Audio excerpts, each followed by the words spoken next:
Hey y'all, welcome back to the channel. As you can tell by the title, today I'm just going to be discussing the Vaught's case and giving you guys my thoughts on it. I'm not really going to try to say too much because I don't want to seem judgmental or anything, because I know that it's a very sensitive topic for both Miss Vaught, her family, and the patient's family. So I just want to kind of, briefly go over it just so you guys can kind of take some positive information from it, so you can avoid making certain types of mistakes in your nursing career. If you're new here, please go ahead and hit the subscribe button and the notification bell so you'll be notified when I post new content. And hit the like button, leave some comments, watch the ads, and share the videos. So before I get into the case, I just want to say, as nurses, we know that, we're doing a job that is very demanding, very sensitive. A lot of things go on. We have to deal with a lot. Nurses, most of the time, get thrown under the bus for things that happen, even if it's not even really, our fault. So, well, it's our fault, but I wouldn't say it's our fault. What I'm trying to say is, anything that happens, it always boils down to the nurse and what the nurse did about it, and da-da-da-da-da. It always is on our back. So, with that being said, you always have to go in to work with God on your side. You must always pray before you start working. You must always put your troubles to the side before you start working. Do not go in there with a heavy heart, a heavy mind. Leave all of that stuff at the door. So, I mean, you definitely have to do that, because we're dealing with other people's lives, other people's feelings, other people's mental. And you're not even just dealing with the resident, you're dealing with the family members and everything and everybody. So you must always go in with a clear level head. Pray, and just, do the best that you can do. And try to follow, the rights that you are giving. Try to follow everything that you know that you need to do as a nurse to be successful and to keep yourself out of situations. So I just want to go ahead and point that out and say that, because it's very important that we,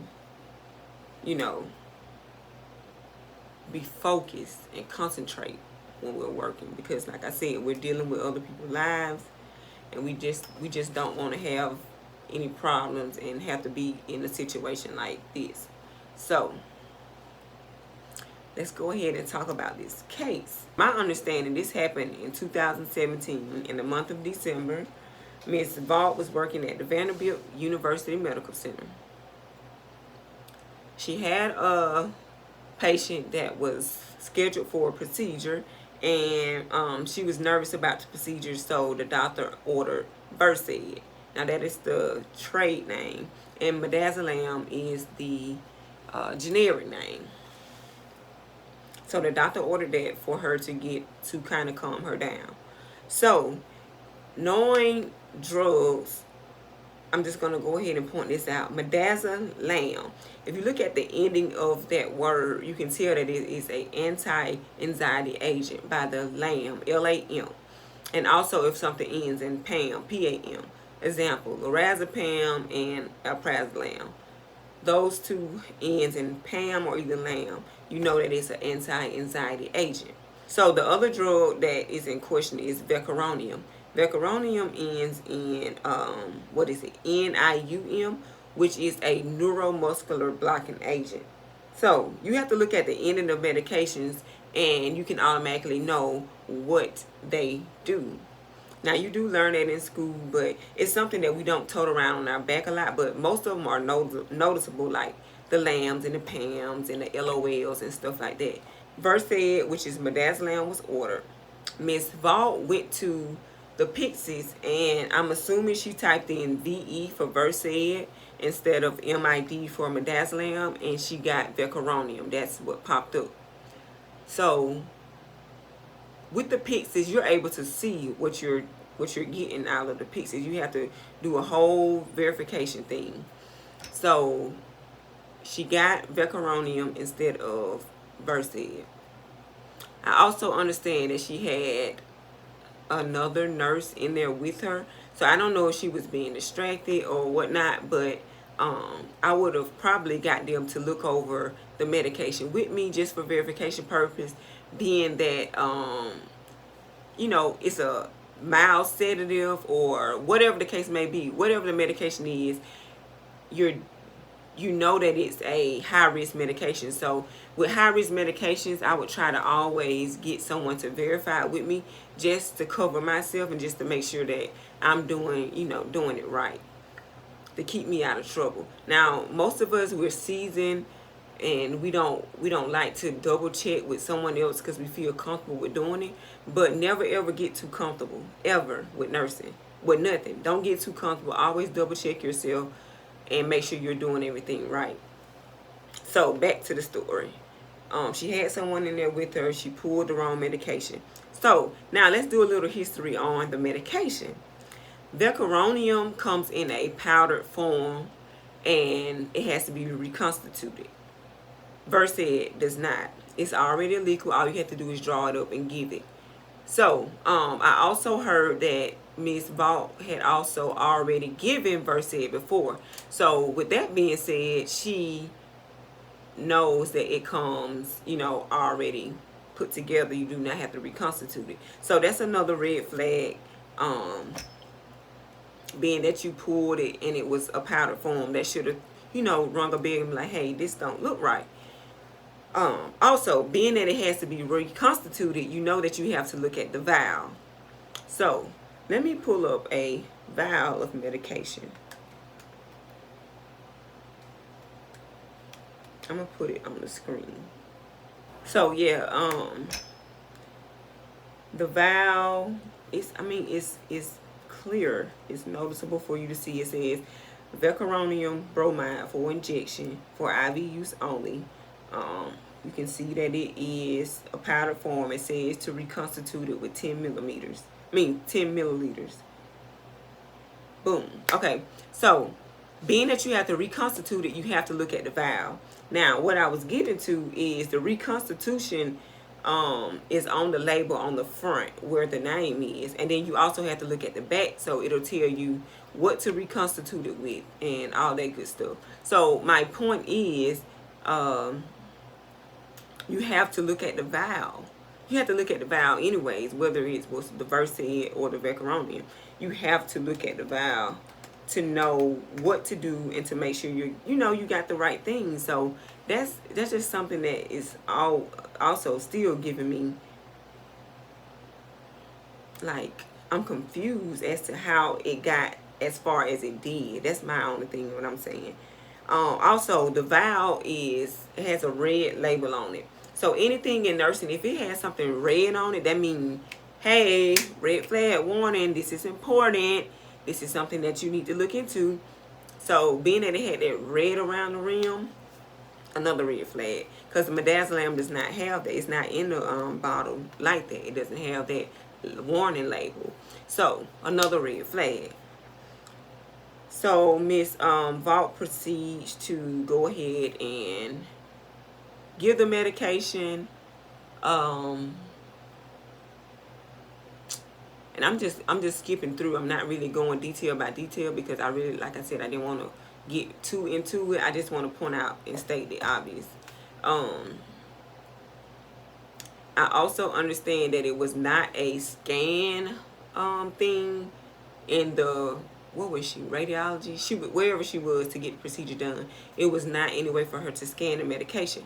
Being that she could have scanned the medication, it would also throw up a red flag saying that it was not ordered for the resident. But that's just one thing. That's just one issue. Whether you get to scan it or not, you should have seen all the other red flags beforehand. That the red label, the reconstitution, it came out in powdered form, the big name on the front of the vial, all of these things that you should have seen before you even got to the room to even administer it. But being that they didn't have a thing to scan with, that's something that probably would have helped her out and helped her notice that it was the wrong medication. So she went ahead and administered it, and then I do understand that it was no documentation stated that she did administer the medication, which is another red flag that they're going to be looking at. It's just a lot of stuff that I feel like could have been avoided. I don't look at Ms. Vaught as a criminal. I do kind of still look at it as a mistake. But I can understand why it's so hard for people to see it as not being a mistake because of the obvious errors that was made. She had the right patient. She had the right dose, the right time, but she did not have the right medication. She did not have the right documentation. So you have to get all those rights right. Like, you have to double check everything, and most definitely the right medication, most definitely the right resident. Like, that's something that you just have to know, because I'm not really pointing fingers at her, because a lot of people make mistakes, and a lot of people don't die from the mistakes. But some people do lose their jobs behind simple mistakes. Even if the resident does not die, you still have to deal with the consequences. But being that all these things were overlooked, and the resident eventually passed away, I mean, that's something that is real sensitive. Like, people are gonna look at that like, oh my goodness, like, this is something serious. Now, like I said, I don't look at her as being a criminal and when they're intentionally doing it. But like I said, somebody else is not gonna feel that way, because all of the obvious things that were overlooked. Now Ms. Vaught is being charged with criminally negligent homicide and abuse of an impaired adult. So let's look at the definition of negligent. Failing to take proper care in doing something. That's basically what happened. You didn't take proper care in what you did. You didn't double check yourself. You didn't get anyone else to help verify stuff. You just... Okay, sit down. I said you just didn't take proper care in doing your job. Next thing she was charged with was abuse of an impaired adult. So let's look up the word abuse. Abuse, to use something to bad effect or for a bad purpose. Misuse.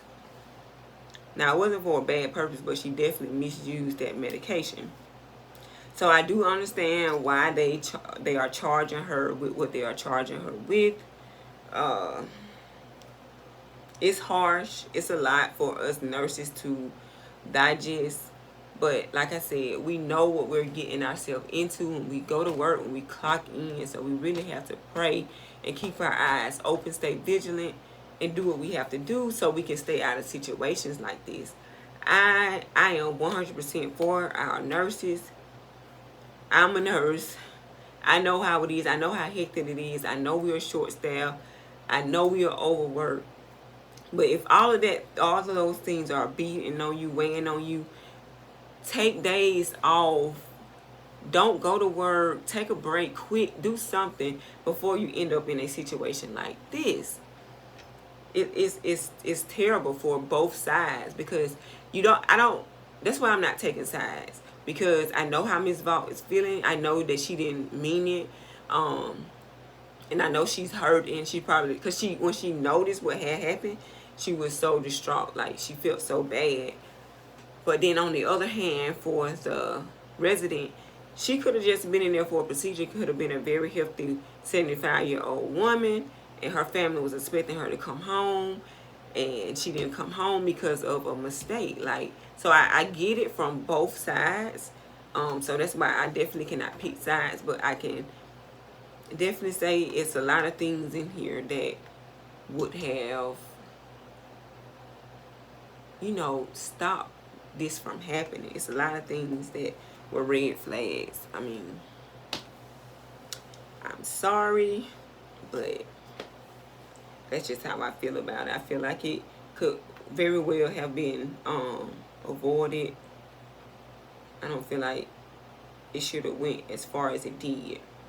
But I have seen people lose their jobs and almost lose their license over something as simple as um, a treatment, a wound care, something that started off small and ended up big. They almost lost their license over that. So being that someone actually died, I can see where this is going and why it's going at the rate that it's going, because it's serious. It's really serious. So us as nurses, we have to really stay vigilant, and we have to always make sure we're double checking ourselves at all times. At all times, make sure we pray, pray, pray. Keep God first, so that we can, go in and do the best that we can do, because we do have other people's hands in our lives. Laugh my ass off. Y'all know I meant to say we have other people's lives in our hands. Excuse me, okay? So it's just how the cookie crumbles. But that's all I have to say about the case. Like I said, I didn't want to say too much. I feel like I done said enough already. But for us nurses, just pray, pray, pray, you guys. And keep your head above waters. Don't be distracted. Yeah. Happy Nurse Week. I hope you guys are being treated awesome out there this week. Yeah. So I hope you guys enjoyed the video. Please like it. Leave me some comments. Let me know how you guys feel. Share the video. Watch the ads. And I will see you guys in the next video. Okay.